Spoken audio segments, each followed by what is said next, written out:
Today I am finally learning how to make one of my favorite Mexican dishes, and you get to join in on the fun. Howard shows us how to make a chicken chile relleno in the Mr. Food Test Kitchen. It may sound funny, but every year we always seem to get a few people asking us if we know when Cinco de Mayo is.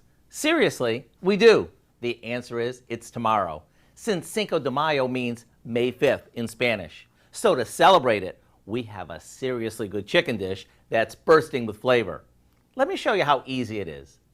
We start off by flattening a few boneless, skinless chicken breasts with a meat mallet, or if you don't have one, you can gently pound them with the side of a soup can.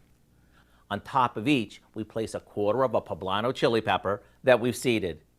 And if you're not familiar with these, they're a mild chili pepper, and we can find them right next to all the other peppers in the market. Then some Monterey Jack cheese goes on top, and we roll them up, securing each one with a toothpick. Now we dip these in some beaten egg and bread them with some crushed nacho chips before baking them off. Right before they're done, we sprinkle on more cheese, this time shredded, and back into the oven they go. And when you cut into these, get ready for a fiesta of flavor.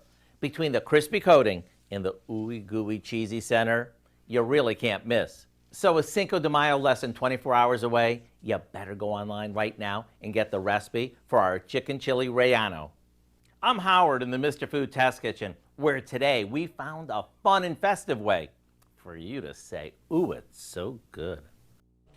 Like that idea. You can find this recipe along with a lot more good food from the Mr. Food Test Kitchen online. Just go to our website at KOAMnewsnow.com.